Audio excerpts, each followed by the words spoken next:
All right. All right, we are reaching the end. We are getting to the end. This should be the final lecture. This is lecture 6 of the Star Wars prequel trilogy. And, well, here we're answering the tough questions. Today we are going to be answering the tough questions, the most relevant questions possible.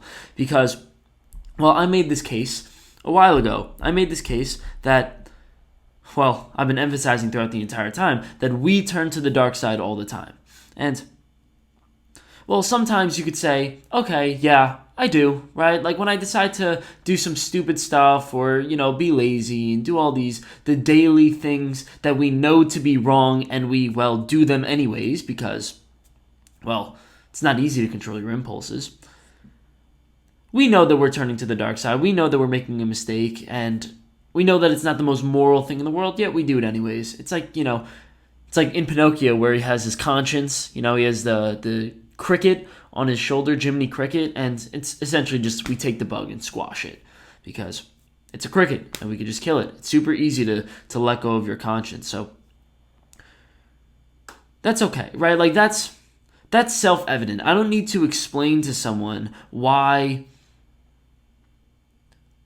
we'll say, smoking is wrong. It's like we just know it's wrong, and that's sort of the end of the day.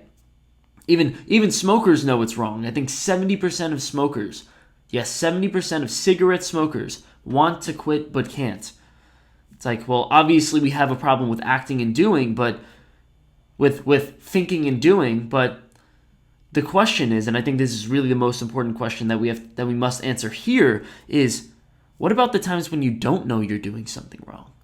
Right? What about the times in which you turn to the dark side and you don't know it? And I've made that claim. I have definitely made that claim that, well, sometimes we turn to the dark side and we don't even know. And, well, if I make that claim, well, you must ask the question, how can we figure it out then? How can we figure it out then?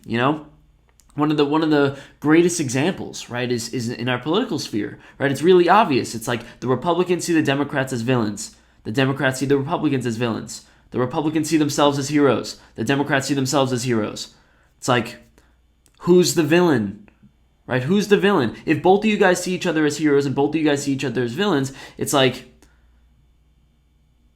there are a bunch of possible realities, right? And one of which seems to be the most true to me is that both of you are villains, right? Both of you are villains because, well,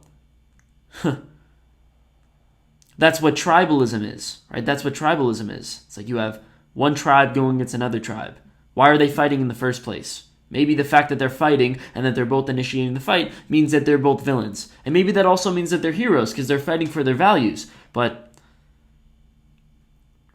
that also might mean that you're villains. And, well, that's, in a nutshell, my explanation as to why the political realm is not doing so well right now. It's like, it's so much easier to take somebody and frame them as a villain than to frame them as a person, to frame them as an other, to frame them as an it instead of a thou.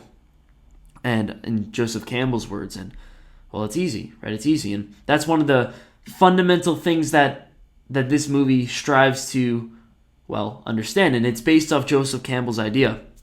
So here I'll give you the explanation. So it's very simple. The first words of Revenge of the Sith, the first words of this movie go very simple. War. The Republic is crumbling under the attacks of the ruthless Sith Lord Count Dooku. Quote, there are heroes on both sides, and evil is everywhere. How could you have both? How could you have both? How could you have heroes on both sides and how can you have evil everywhere? It's like, what does that mean? We're going to figure this out. So,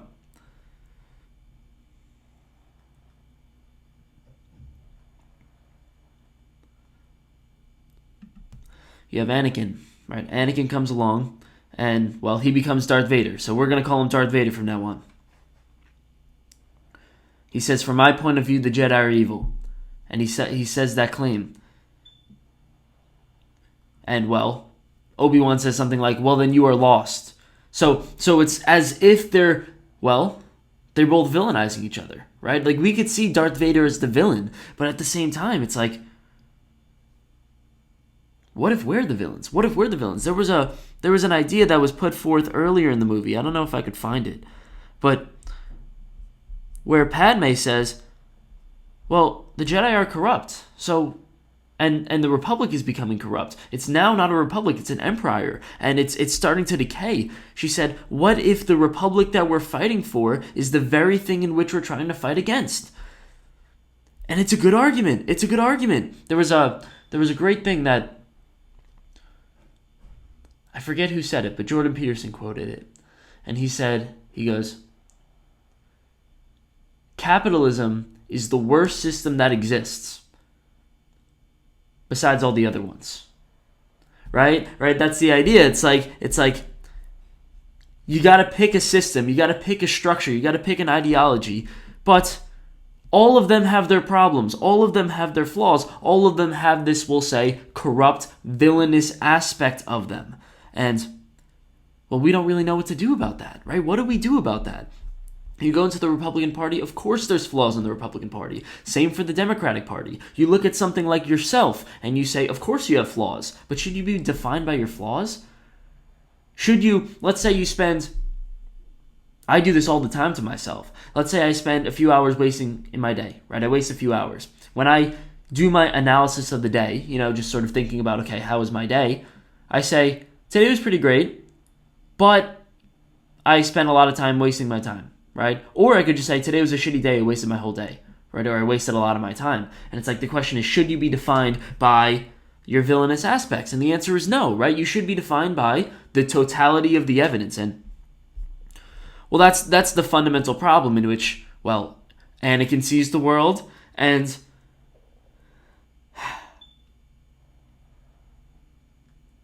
I don't know about the Jedi seeing if there's some humanity left in Anakin, because it's like yes and no, right? What is the entire theme of the new trilogy, right? Yes, that's actually what it is, right? What is the entire theme of the original trilogy with Luke? He says there's still good in him. There's still good in him. He's not a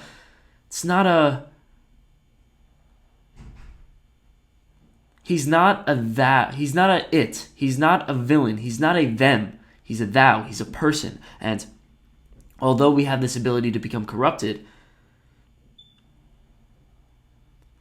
the worst thing you could do is see, we'll say, your enemies, your villains, the villainous aspects of yourself as the totality of the evidence. It's like, yes, there's still good in you. And this is something that we want to believe, right? This is something that we hope to be true. It's like, even if you're, at the moment, slightly worthless and don't really have that much impact on people, haven't really taken that many responsibilities, maybe you're failing your classes, maybe you're not doing the best work that you could do, and maybe, you're not the greatest overall person in the world.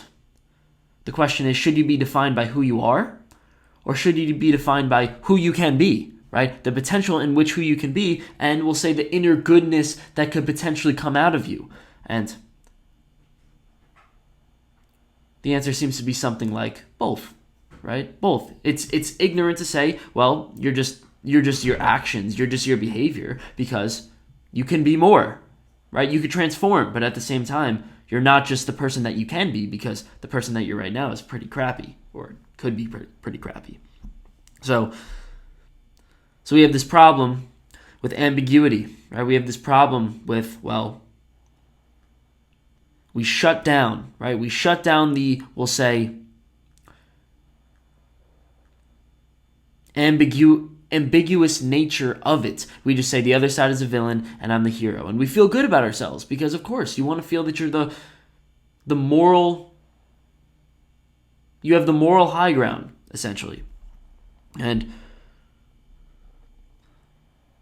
so that's what Anakin does here, right? Anakin says, he goes to Padme, and this is after he's turned into Darth Vader, and he says, the Jedi have tried to overthrow the Republic. I saw Mr. Windu try to attempt to assassinate the Chancellor myself.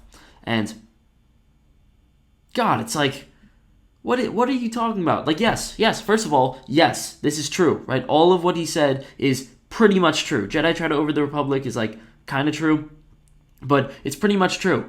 But you missed half the story, right? You missed half the story. And That's the problem, right? That's the problem. It's like, yes, but did you say that the Sith is the Chancellor, and essentially, well, that you turn to the dark side and all of these things? It's like, no, you only say the thing in which you want to say. And that's the problem that I have with, well, actually, Jordan Peterson pointed this out. He said this is the problem with documentaries, right? In documentaries, he said there was a documentary that he watched where it was, you have the labor force and then you have the corporations, and it's like, and the CEOs, right? And the documentary tried to paint the labor force as the heroes, and they tried to paint the corporations as the villains.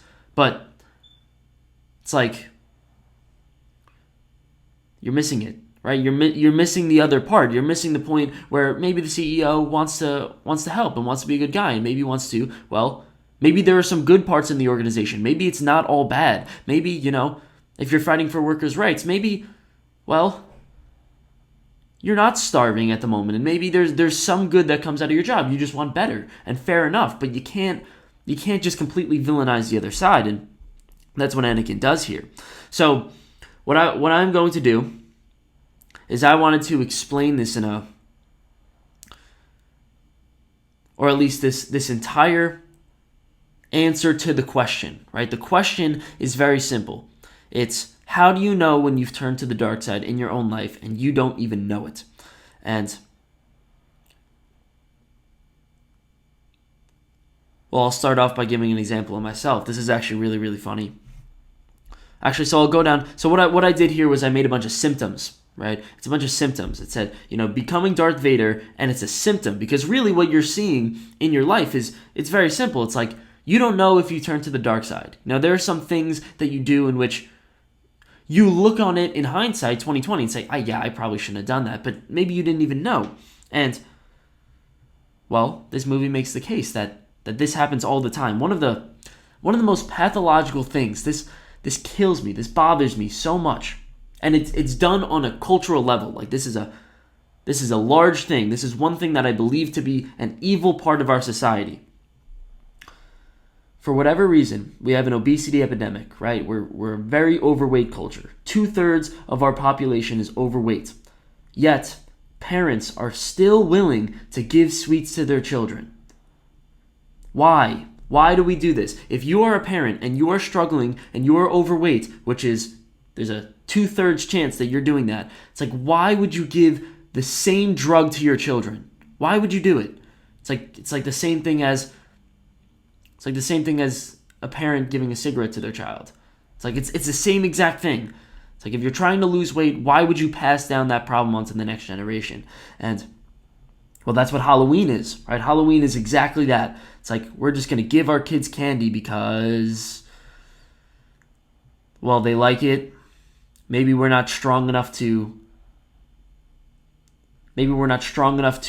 say no to the kid, because a great positive reinforcement for the kid is to give them candy if they do something good.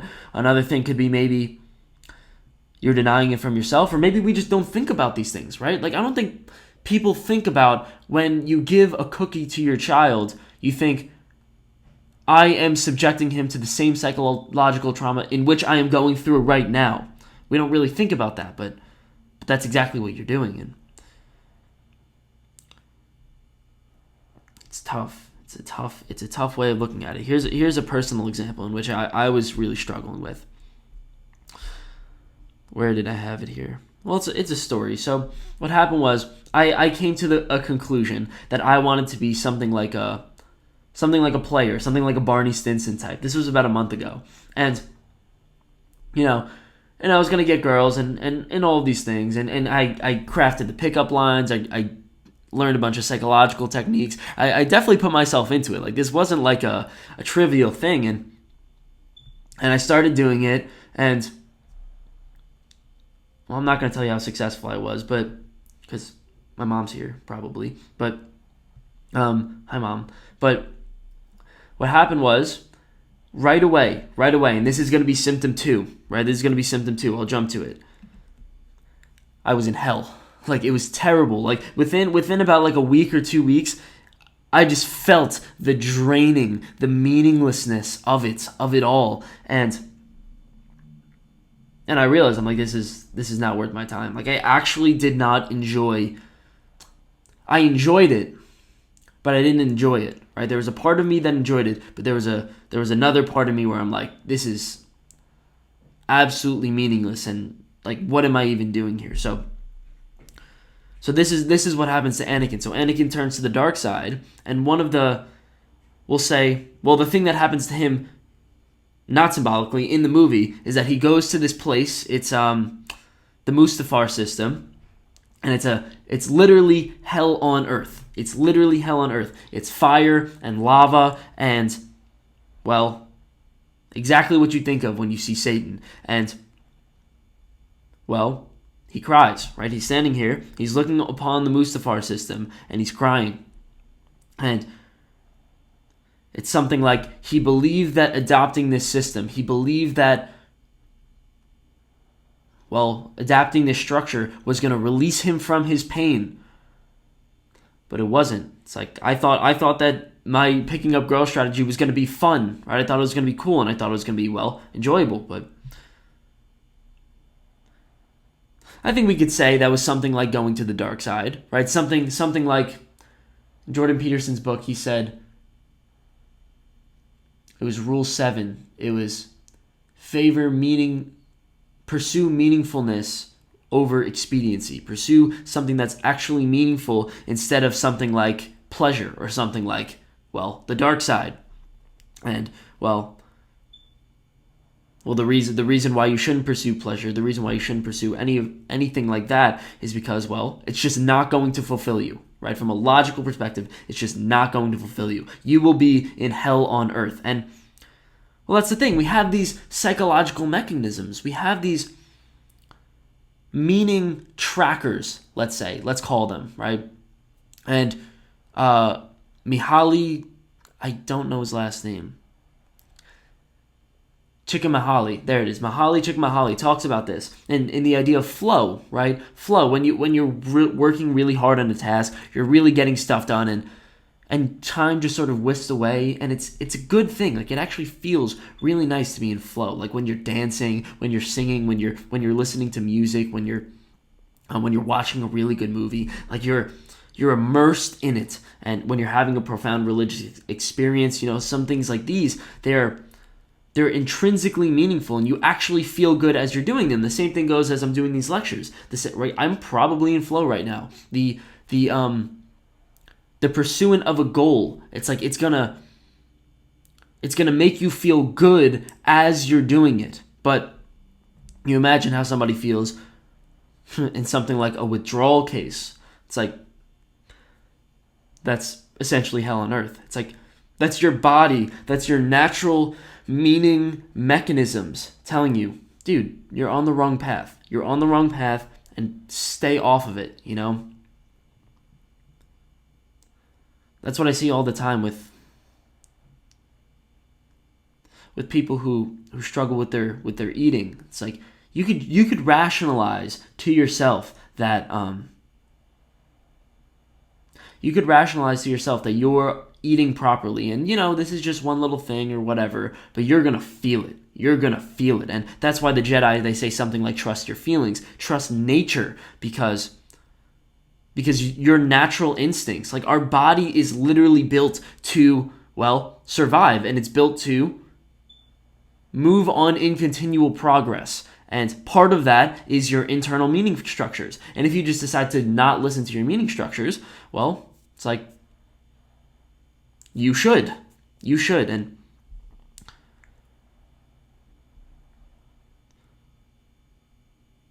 I would say that's more of a trained skill. But anyways, I'm going to be making the case for symptom number, in this case, 1, right? So we'll go back to symptom number 1. It's very simple. Single-mindedness, right? We talked about this before, right? And I'm gonna show how it represents itself in the story, right? So what is the first thing that the Sith Lord tells Darth Vader to do, right? When he turns to Darth Vader, what does he tell him? He says, go to the Mustafar system, take out the separatists, take out the people that disagree with me. It's like, all right, you're cutting out, we'll say, well, You're cutting out any person that could potentially counteract your ideology. That's like saying, you see this all the time in a political argument. It's like somebody on the right makes a strong argument, somebody on the left makes a strong argument. They wouldn't be there if they didn't have a strong argument. And each side just strawmans each other. Each side just picks you could say each argument is at a 9, and each side reduces the other person's argument to a 4, doesn't take in all the points, and strawmans them, and then just defeats that argument. It's like, what are you doing there? What are you doing there? You're not doing anything meaningful because, well, the other side's just going to do the same thing, and that's the end of it. So it's as if you are killing off the people that could prove you wrong. The people that could prove you wrong. And I said this before, the meaning of Israel is he who wrestles with God, right? He who is continuously struggling and continuously questioning his faith, right? And his obedience. And, well, that's the idea. The idea is that we have to choose a system. We have to choose a system of values, no matter what. But it seems like, well, and this is the answer that I get to down over here. It seems like you always need to be questioning those values. You always need to be grappling with those values. And that will avoid the one-sided nature of tribalism, right? Tribalism, or, well, in the case of you, something like degeneration, right? Something like degeneration. You imagine that you are completely taken over by your biological systems, right? Because I think that's where most people are. You think of somebody who's eating too much, probably spending too much time on the couch, probably spending too much time, doing the things that they know they probably shouldn't be doing. And we could say they're taken over by their biological laziness, right? Which is, in my case, the Garfield instinct, and the caveman instinct, right? I want to eat as much as I can because I don't know if I'm going to have food tomorrow. It's like, if you're taken over by those, it's like you should always be questioning, right? You should always be habitually questioning whether or not what you're doing is wrong. And one of the problems with this is that, well, if you do something that you kind of know to be wrong, the first thing that you do is you shut down those systems. You shut down the questioning systems because, well, let's say you relapse on smoking, right? And you're smoking, and all the time that you're not smoking, you're kind of thinking about how wrong it is and how you shouldn't be doing it, and you don't want to do that, right? You really don't want to miss out on the experience. You'd rather just kind of shut it down and enjoy the smoking. And while that is something like Hakuna Matata, it's effective because, well, it's like, why would you want that nagging voice in the back of your head? So this is exactly what happens with the rest of the part, right? So the rest of the part in this signal-mindedness idea is that they execute Order 66. They execute the Jedi. And of course he's telling that, the Sith tells this to the clones. He tells this to the conformists, right? There's a political message there. And, well, this is the culture in which Anakin is raised in. This is the values in which he's already chosen. He's going against this. And this is what he says. He says, if you're not, this is Anakin speaking, or Darth Vader speaking, if you're not with me, then you're my enemy. This is single-mindedness to the core. And this is tribalism to the core. And Obi-Wan says, only the Sith deals in absolutes. And I think that's a beautiful way of thinking about it. Because one of the things that I struggle with when I speak to my friends about this, and in political discussions, is that whenever we speak about politics, right, I have friends that are very adamant against Trump. And I say, okay, Trump definitely did some bad things, right? Of course. But then they make the case, and to me, this is so ignorant. They make the case that 50% of our population, or 49% of the population, every single person that voted for Trump is just stupid. Is just dumb. And you could strawman and you could make a great case. You could do it. You could say, there were these flaws in his policy and there were these flaws in his policy and all that stuff. But what you're doing is you're dealing in absolutes, right? You're saying, well, this is just everybody being stupid and it's a dogmatic structure and there's no logical reason for any person to vote for Trump at all. It's like, no. If 50% of your population is doing something, there's got to be something. Like, there's got to be something. And while that doesn't mean that there wasn't a better option, and while that doesn't mean that Trump was the best option objectively, if that's such a thing, but you can't make the case that the other side, the other 50%, is just a villain. There's no humanity in them. They're just the stupid, ignorant animals. It's like, even if that is true, what a terrible strategy. What a terrible strategy from a humanistic perspective. It's like, well, you see the other 50% of the population as animals. You see them as something that is, well, you don't see them as people. You see them as the things that are in your way. The things that are in your way to achieving, we'll say, progress, whatever progress means to you. And it's like, is that really your plan? Is that really your long-term strategy, to look at the other side, at the other people as an other, and then try to dominate them? It's like, that's exactly what discrimination is. That is exactly what, well, that's the same rooted pathology that characterized our 20th century and characterized, every level of discrimination ever. It's like you're just choosing a different mode of discrimination, a different class to discriminate. And, well, you're not going to get along if each side both sees each other as things that are subhuman, things that are, well, not people. So, just practically, it doesn't make sense. But anyways, that's exactly what Anakin does, or Darth Vader does. And he says, I hate you, right? I hate you. And I don't see you as a person anymore. You're not a person. You're just an object in my way. If you're not with me, then you're my enemy. And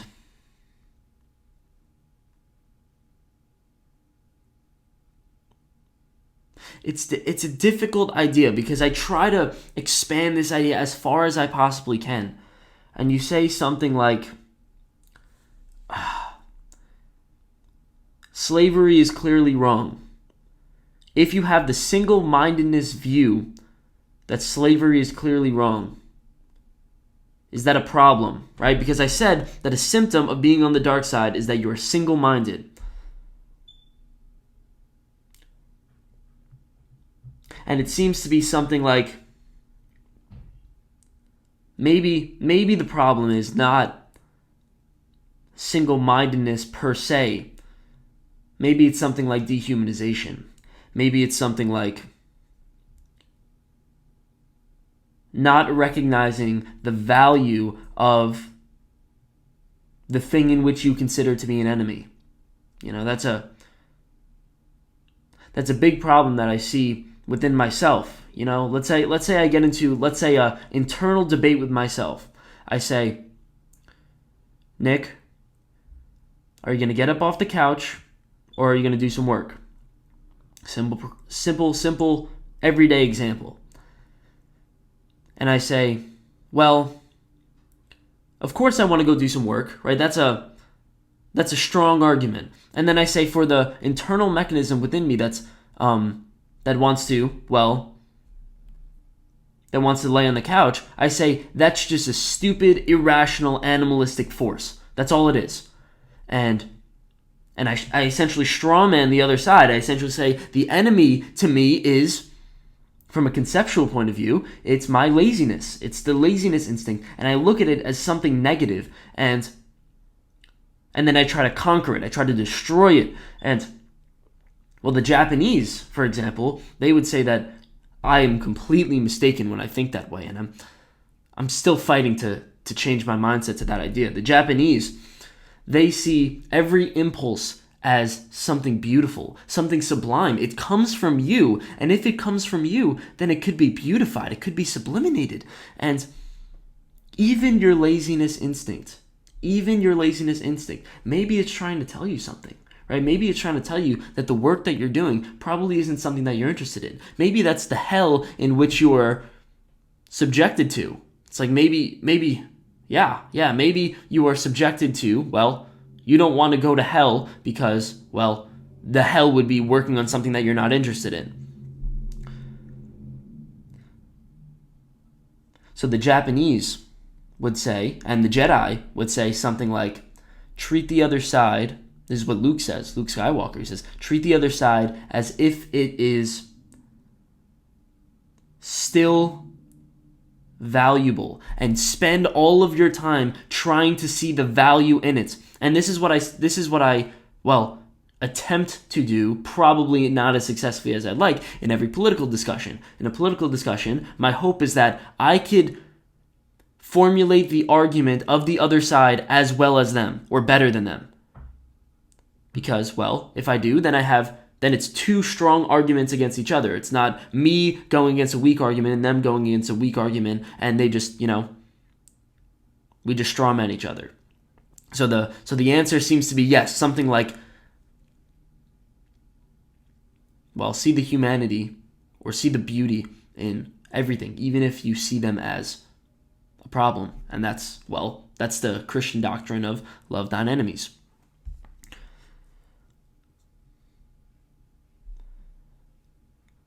So, this is something that I found really interesting, actually. So you have the Sith joins the galaxy, right? Rules the galaxy, and he says, okay, we have peace, which is clearly tyrannical order, and now they establish the Galactic Empire, right? It's the end of the Republic, it's the Galactic Empire. And this is, God, I love this quote. I absolutely love this quote. Padme says this. She says, so this is how liberty dies, with a thunderous applause. It's beautiful. It's a beautiful quote. It's like everyone in the Senate was happy to give up their power. They were happy to give up their power to, well, let's use a real life example, to Hitler. It's like, yes, that's exactly what happened in Nazi Germany. People were happy to give up their power to Hitler. People were happy to say, you are the leader, you are going to be temporarily, maybe temporarily, but that ends up not being temporarily, to let your liberty die. And there's a case here that us humans are so damn ignorant that we don't even know what's right for us. We don't even know what's right for us. And hey, I think she's right. I think she's right. I think there's no question, at least psychologically, there's no question as to whether or not we don't know who we are, and we are willing to, take a leap of faith to give us some sense of security, right? Because it sucks not knowing who you are, right? It really sucks not knowing who you are, and it really sucks not knowing what you like. So what we do is something like take a leap of faith and say, well, I'm going to put my trust in something else. And because I can't bear it. I can't hold it myself. So I'm going to give that trust onto something else. And that's what the Republic came up with. They're saying, we're going to give up our liberty, right? This is what every socialist or communist regime which has failed, which has been at the moment all of them, every single one of them did, right? You look at something like Castro. It's like people were going crazy when there's this, revolution, right? Castro came in a revolution. They're saying, we're going to give all of our power to you. Castro, we trust you with our, economic system. We trust you with the belief in equity and, we'll say economic equity, yes. And we trust it all in you. And they were giving up their liberty and they were applauding. And it's unfortunate. So this is exactly what happens, right? So what ends up happening is you have these spirits, right? If we're going back to the personalities idea, you have the spirits of of goodness. You have the spirits of, well,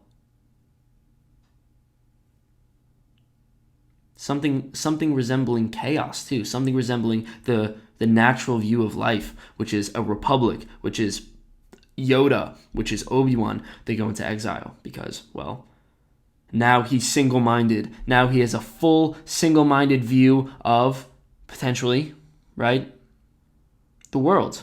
And, well, if you have a single-minded view of the world, then you kill off the Jedis, you kill off your old culture, you kill off, right, he tried to kill off all the Jedis, and he also tried to kill Obi-Wan, and there's no need for them anymore. If you're single-minded, there's no need for something like thought or questioning your beliefs. So, this is the fundamental problem. And I had someone, her name was Deborah Bryan, I had her on my podcast, and she said it outright. She told me, she goes, the hero myth, I don't want to say the wrong thing. There's a fundamental problem in the hero myth. And she says she doesn't believe that that is her highest value. She doesn't believe that we all should be heroes. And, of course, I asked her why. And she said this thing, which blew my freaking mind. The problem with the hero myth is that, well, you think about a hero. It's that they're determined, they persevere, they, we'll say, are willing to sacrifice themselves for it, and are willing to do all these things. None of the ideas in the hero myth talk about or specify values, right? What you actually value. So, and you have to choose that for yourself. So you think about it, here's a great example. It's like an American soldier, right? An American soldier, we think of them as heroes. Those are maybe the ultimate heroes in American society. It's like, why are they heroes? Because they're determined, they persevere, they're willing to go through suffering, they're willing to, well, pursue a goal to its end, and they defend the people that they love. They defend their home country. It's like, wise. That is beautiful, and that is why we see them as heroes. Now, take that same argument and apply it to Nazi Germany soldiers. They're determined, they persevere, they're willing to lay down their life, and they're willing to protect their country. Right? It's the same thing. It's the same exact thing. And both of these groups are obedient to a system. It's like, are they both heroes? Are they both villains? Or are we just completely, well, do we have the wrong definition of hero? And Deborah says, right, is that, well, first of all, the characteristics of heroes never specify values. And while we could say that American soldiers are heroes, maybe biasly, we can never say that Nazi Germany soldiers are heroes, right? But what Joseph Campbell made this argument, and, well, so do I. After looking at the case, looking at the facts of the hero myth, it's that both of them were heroes. Quote, there are heroes on both sides. And, well, that's the problem with the hero myth. The problem with the hero myth is that you got to choose your values and then you strive it to its end. But if you choose the wrong values, you're screwed. So what is the answer that Yoda gives? And this is probably the solution to the idea of single-mindedness. Says, create your values first. The first thing that you got to do is really, really consider your values before you decide to adopt a system, which is unfortunate because, well, you adopt your culture, which is a system, and you adopt your parents, which are, well, influenced by the system, and they give you a system themselves, and then you're also, well, you're under a system of government, and you never chose any of that. But when you decide to adopt, let's say, a new system, or when you're contemplating your previous system, you got to ask the question, what are these values? What are the values that I, well, care about? And how strong are they? and then decide to be a hero. But if you don't pick out the values correctly, then you could spend your entire life fighting for the wrong side, which is what every single person in Nazi Germany did, which is what every single person in the USSR did. That's what every single person in Cuba did. It's like, well,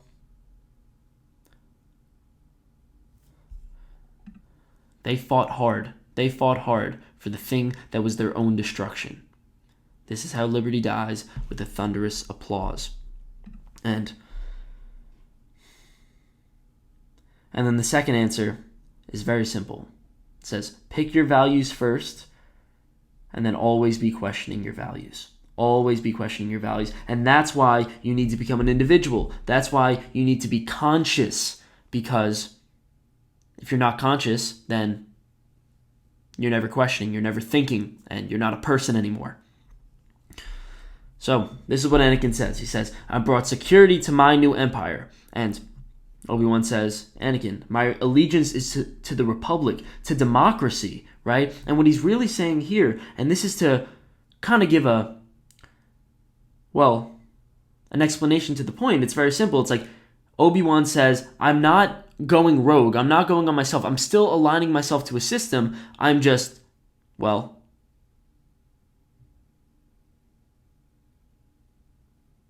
I'm just handling it properly. I'm questioning my decisions. I'm in a system that allows for flexibility. That's a good way of looking at it, and well, that's how it is.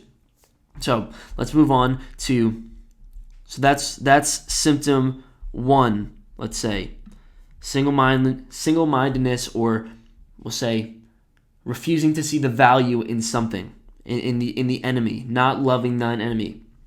Symptom 2, we already had hell on earth. Symptom 3 is what I just said before, losing your individuality. Stop becoming your own self. And here's where he becomes Darth Vader, right? This is the meaning behind Darth Vader.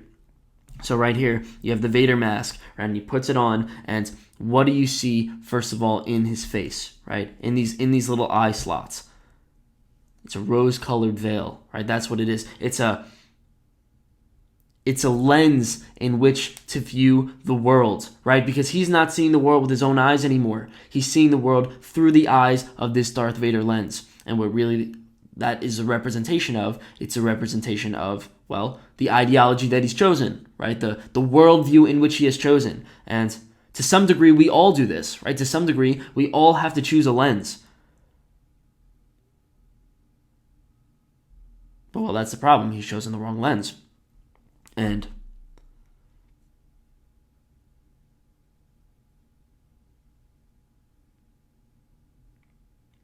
also the big problem is that he's completely encapsulated by this lens, right? He's completely encapsulated by this view of the world. It's consumed him. And yes, he never gets to think for himself. He never gets to look at the world from any different type of lens.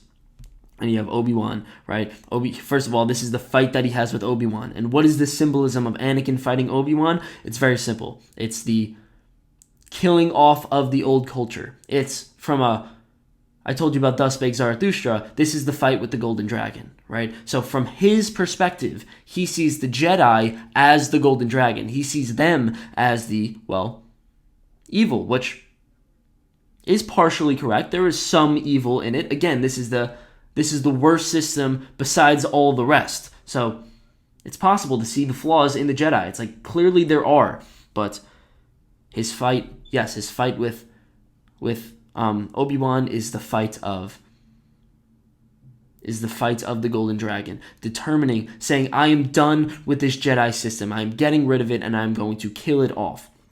So you have that, but what happens is Anakin loses, right? And Anakin loses, and it's so good. So good. So he gets burnt to a crisp, right? And when he gets burnt to a crisp, what happens is, he gets burnt to a crisp and he loses all of his limbs, right? So we could say he literally lost essentially every part of himself. And here's another representation of it in a different movie. If you've ever seen the movie Dark Knight, I've already done a lecture series on that. What happens is, you have Harvey Dent, who becomes Two-Face, who gets burnt on half of his body, right? He loses half of his, face. And the idea here, the archetypal idea here, is very simple, right? It's when you transform, what you should always be doing, when you change, you are burning off a part of yourself.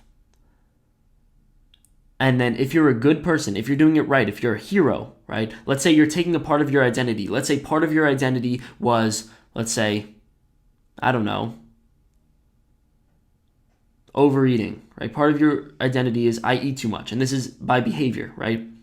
It's like, okay, if you want to make a change in your life, you burn off the part of you, which might have been part of your actual identity. You burn off the part of you that's we'll say, dead wood, and then you rebuild, and then you rebuild.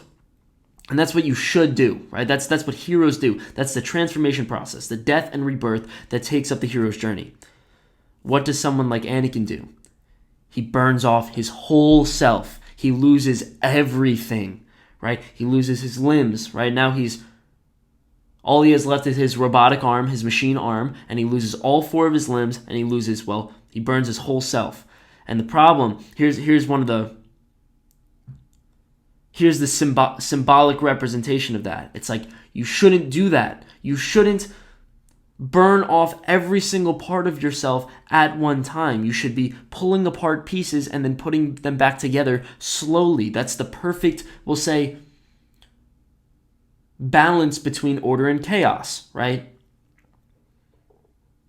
Yes, that's the perfect balance between order and chaos. It's like, you don't want to be fighting 50 snakes at a time. You want to fight one snake, you take him down, then you move on to the next snake, and you keep going. That's exactly what you do when you learn a skill. It's like, right now I'm learning piano. It's like, what do you do when you do piano? It's like, you learn one song, then you move on to the next song, then you move on to the next song, and maybe along the way you have to break that into pieces and say, okay, I have to learn chords, and I have to learn this note, and I have to learn patterns, and I have to learn how to stretch my hands, and all these things. You break it down into many pieces. But when you decide, I'm going to fight it all at one time and just burn off everything, well,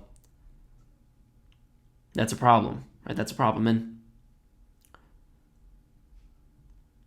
well, that's a political argument too. The political argument is something like, can't have too much change. You can't have too much change because you don't know how much chaos is gonna, if you change 10 things in the system, then if one of those things goes wrong, first of all, you're gonna have no idea what went wrong because 10 things happened, and one thing could just tear you apart. So you'd rather go one at a time.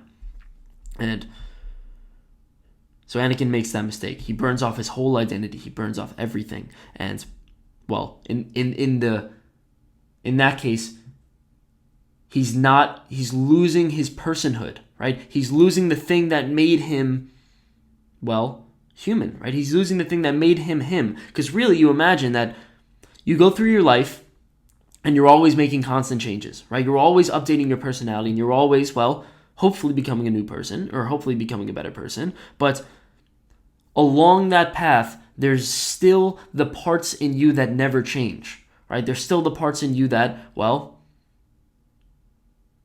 sustain, right? That form your innate identity. And, well, what Anakin said is, I'm getting rid of all of it. I'm getting rid of every single part of it, and I'm just going to become a new person. And the problem with that is that makes you susceptible to, well, that makes you essentially a child again. That makes you essentially a naive, dumb child who has no idea, well, who has no sense of self and no individuality. So what happens is this is essentially the aftermath. He loses everything and he looks at his new life. He looks at the Darth Vader mask up on the top and he becomes a new person. He becomes, well, Darth Vader. And what is the symbolism of Darth Vader, right? What does it mean when he's encapsulated in the suit with the heavy breathing and all of these things? The idea is very simple. He's no longer a person. He's a machine.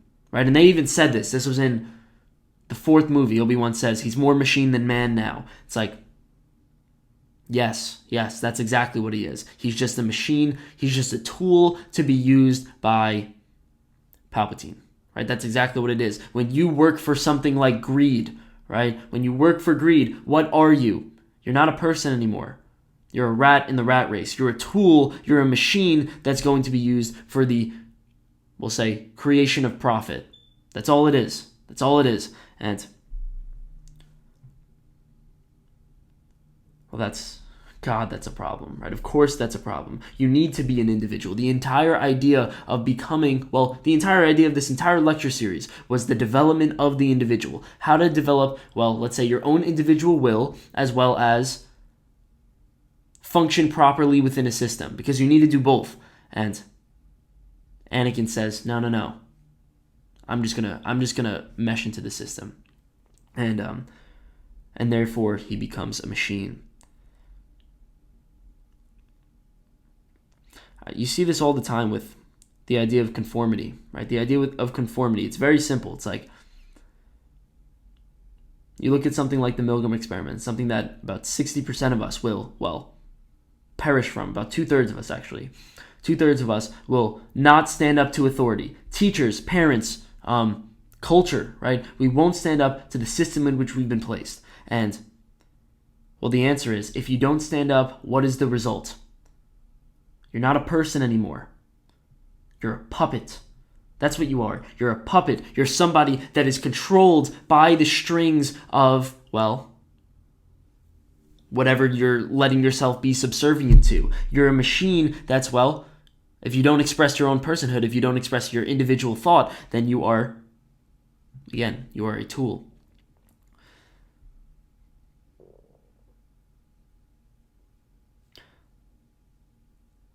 So, we move on. Clearly, problem, right?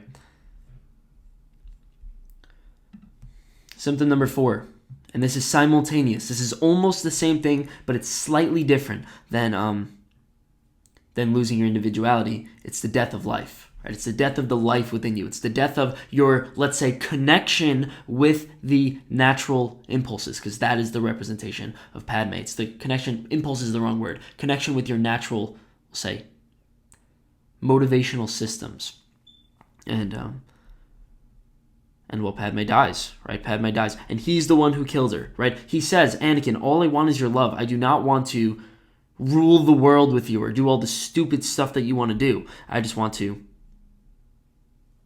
want you to resemble life. I don't want you to do anything that's unnatural. And he says, the Jedi turned against me. Don't you turn against me. He's, well, denying life, and she eventually dies. And that's the symbolism here. They say, for reasons we can't explain, we are losing her. She has lost the will to live. And it's very simple. It's like they're connected to each other, right? And it's the way that he sees life. So therefore, when he sees life, he doesn't see that as life anymore. He just sees that as an obstacle, right? Another obstacle in his way. And Padme dies. But before she dies, she gives birth to the child, right? And this is, God, it's a beautiful idea. It's a beautiful idea because you imagine everything. Well, you imagine the idea of Thus Spoke Zarathustra. It's very simple. It's like you go from a camel. Okay, he was a camel. Then he fights the golden dragon. Okay, he fights the golden dragon. The third stage is to become a child. And the idea of the child is that you could rethink the world, right? You could look at it from a new perspective and look at it from a clear view after you've confronted the dragon. And in Darth Vader's case, it's really interesting. It details like something like a circle of life. It says, if you're not going to be the child, you're going to give birth to a child who's going to look at the world from a completely different viewpoint, and hopefully he's going to be the one who saves you. And, well, that's the idea that the entire original trilogy is about. So that's really what it is. So that connects to the 5th symptom, and I think this is really well put together. So you have something like, so the first thing that actually Palpatine tells Anakin once he's turned is he says, first I want you to go to the Jedi temple and slaughter all the children, right? And you ask the question, what is the meaning of slaughtering all the children? It's also very similar to the death of life. It's like you're killing off the dreamer within you. You're killing off that little kid that you used to be that wanted to conquer and destroy. No, not conquer and destroy the world. Conquer is a good way of looking at it. Conquer, like, take on the world. Take on's a better way. And they have this kid here, right? This kid here, he says, what are we going to do? This is right before he gets slaughtered. It is purposefully done. I cannot say it wasn't purposefully done. This kid looks exactly like young Anakin, right? They're exactly the same character. They're both the blonde hair, bright-eyed, cute face, right? They have all of these same characters. And what Anakin's really doing is he's not killing this child. He's killing off the child within himself. This is the moment when you choose your career and you really wanted to be, let's say, an artist, or you really wanted to be not something stupid like an astronaut, like something you actually want to do. And you decide, I am going to go into investment banking. I am going to go and I'm going to be a lawyer, doctor, accountant, whatever society wanted me to do, whatever my parents wanted me to do, because, well, that dream that you once had, it's dead. And that's the killing of the child. It's actually in The Dark Knight, there was actually the same imagery. You have Harvey Dent. Obviously, Harvey Dent turns to the dark side, essentially, and he goes and he kills a kid. Right, or he attempts to kill a kid. And if you're going to notice, right, blonde hair, blue eyes, I don't know what to think about that yet. All three of these children in the same archetypal representation all have the same look. I think it means something like the golden boy. You kill off the bright-eyed golden boy within you. And, well, you kill off your dreams, right? You kill off your dreams. And what happens is you kill off the dreamer inside you. And I've been trying to come up with representations for this. And I think the best representation of this is, I'm not going to say greed, because I don't think greed is the right way of looking at it. I think it's the valuation of money as the highest pursuit. That's a good way of looking at it. You imagine, let's say you want to be you want to be a teacher, right? And the thing about being a teacher is that you're not really going to make that much money. Or let's say maybe you really want to be a novelist, because the thing about a novelist is theirs is a little bit more in flux than a teacher.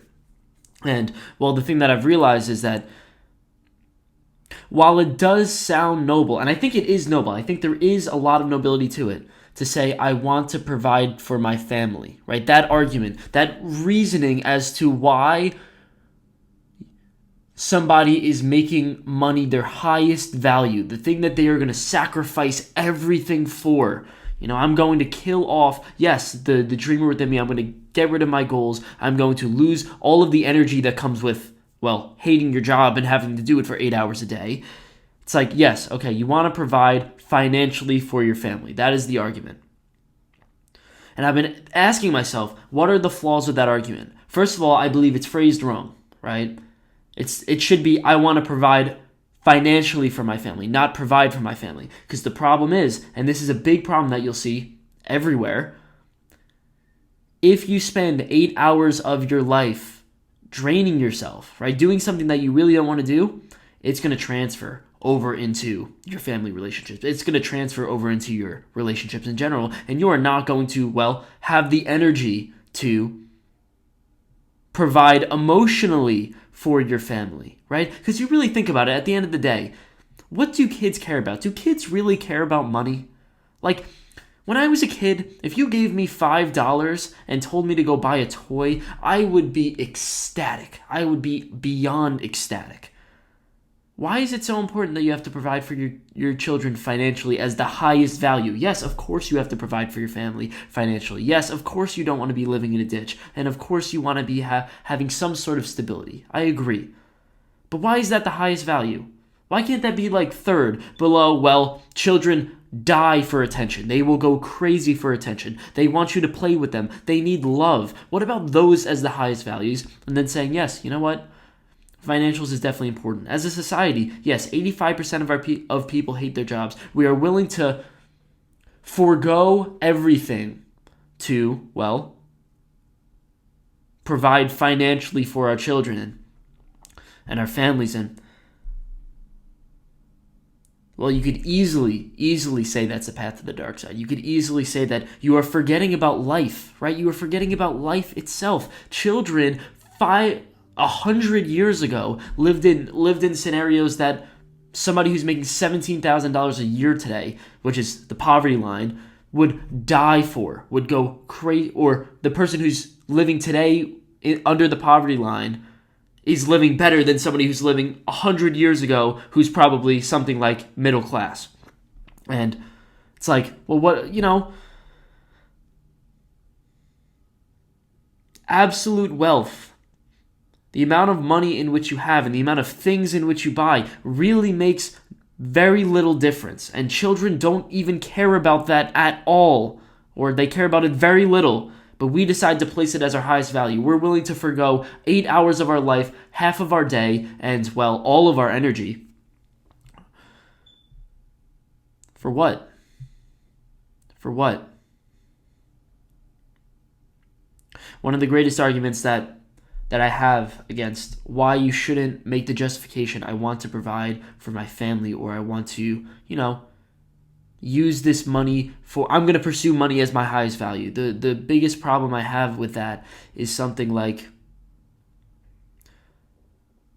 then you're making the underlying assumption behind your argument is that I am going to sacrifice my living. I am going to sacrifice my happiness for my children. And while that needs to be true to some degree, the only problem is the underlying belief in that is that the only usefulness in which you provide is the propagation of the species. The only usefulness in which you provide is the transferring of potential happiness to your kid, because the purpose of you is to hopefully live a good life and hopefully to be in touch with whatever we believe as, well, happiness or spirit or love, relationships, right? Like, that's the purpose of life, we could say, roughly speaking. And if you are to sacrifice everything that you have for your children, including your happiness, including your love, including your, well, soul, if we're going to say the idea of selling your soul to the devil, well, then all you're doing is just saying, I hope my kid has happiness because I'm not going to do it. And well, that's exactly what we're going to get into in the in lectures 4 to 6, right? That's exactly what it's going to be. It's going to be, well, how does Luke redeem that? How does he redeem Darth Vader, who has, well, sacrificed everything for security? So, but now we reach the end. So we have gone through the 5 principles, the 5 symptoms. I'll take you through them and hopefully try to bring them together, right? Principle 1, you become single-mindedness. And that really connects to the idea of losing your individuality. They're very similar ideas. And also I think the best marker for being able to figure it out is, yes, hell on earth, right? You go through, it's actually painful. And God, there are so many explanations about that. It's like, God, just pick any addiction. Well, here's one of the things, on social media, one of the things that I've noticed when I scroll through social media, when I scroll through social media, when I'm doing it, I'm not particularly happy. It's not something that I'm really enjoying as I'm doing it. I'm just kind of doing it. And, well, the idea there is like, what you're really doing is you're just distracting yourself from the world, right? You're not actually feeling happy. You're not immersed in something. You're not conquering anything. You're not pursuing anything. You're not fulfilling your fundamental motivations for, we'll say, meaning. And therefore, you're lost. You're lost in time. You're lost in space, but you're not happy. You counter that idea with something like flow, right? The idea of flow is Mahali Csikszentmihalyi says is, well, he's the one who created the idea of flow, essentially, and it's when you're working on a project and you're really enjoying it, and it actually feels good, because what are you doing? You're, just like social media, lost in time, distracted from the world, many other things, but those are the same, but you're also enjoying it, because you're fulfilling this fundamental meaning drive that we have within us, and, well, that could be something resembling heaven on earth. Csikszentmihalyi actually says, I believe that that I have discovered something like the key to happiness in the idea of flow. It's pursuing something meaningful as well as maybe like getting lost in it, right? Maybe something like getting lost in it. So that's symptom 2. Then you have the death of life, and then the death of the dreamer, right? Those are the 2 things within you. When you deny your own individual nature, which is the death of life, and then you deny the little adventurous side in you that wants to go and explore the world, that one has to die too, because, well, You wanted to be an artist, but you're not going to do that. You're not going to do that if you decide to turn to the dark side. You're going to be whatever your culture tells you to be, because that's exactly what Anakin is. He is whatever his Lord tells him to be. And, well, that's the fundamental meaning. He has lost his individuality, and therefore he has lost himself. And this is what Yoda says perfectly. If we're moving on, he says, "Twisted by the dark side, young Skywalker has become. The boy you trained, gone he is, consumed by Darth Vader." He is not himself anymore. And it's a very ambiguous point because, again, right, 4 through 6, we're going to, figure out that he actually is, right? There's something meaningful left in him, potentially, but we can at least say for the moment, he has been possessed by Darth Vader. Like a virus. That's the way that I like to look at it. You imagine, we make this case that there's no evil that exists within us, right? We make this case that there's nothing wrong with our psyche, let's say, and that we're just all good people. And we never turn to the dark side. But then you ask the question, what is cancer? Right? What is cancer? Cancer is when something within you, your very own cells, we could call them evil, start attacking you. Right? That's exactly what it is. It's something that originated from within you, and, it's the thing that kills you. It's the evil that's spreading within you. And the question is, do you have control over the cancer? Do you have control over the evil within your own psyche? No, you don't. It's just evil that exists within you, and the answer is something like confront it, right? Something like, try to get rid of those damn cells. And the same thing goes with the virus, right? But it's different, right? A cancer is something that originates from inside of you. A virus is something that comes from outside of you and possesses you, takes over your cells. And you could say that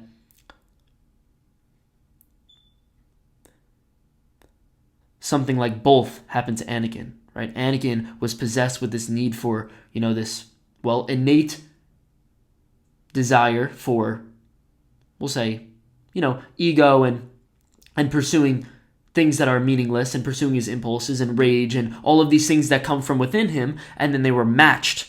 That cancer was matched with the virus, which said, I'm going to fulfill all of your needs, and I'm going to, take possession over you, right? I'm going to take possession over your mind. I am going to, make you a new person, turn you into Darth Vader, and we could say that's nature versus culture right there. That's nature possessing Anakin and also culture possessing Anakin. And we could say maybe those are the two things to worry about. The evil that's rising within you and the external evil that's coming away from you or that's putting pressure on you. And, that's the representation of, we could say, Palpatine more generally, right? He's your biological flaws as well as your culture and your parents. It's like, he's all of them. So, we've reached the end. Now we've gotten to the point where, how does it end, right? So Skywalker's dead. He's rebirthed as Darth Vader, and we have all the Jedis are dead, and we could say all the culture is dead, all the good culture is dead, all the separatists are dead, and we have 3 characters left. We have one remaining character who is part of the Republic, right? And he ends up taking Leia. You have Yoda, who we've already said goes into exile, and we have Obi-Wan, who says, I'm going to look after the boy. And, that is the fundamental, this actually gave me chills as I watched this, and I actually just got chills right now. What are we left with? After all this dismay, after all this pain? What are we left with? A child.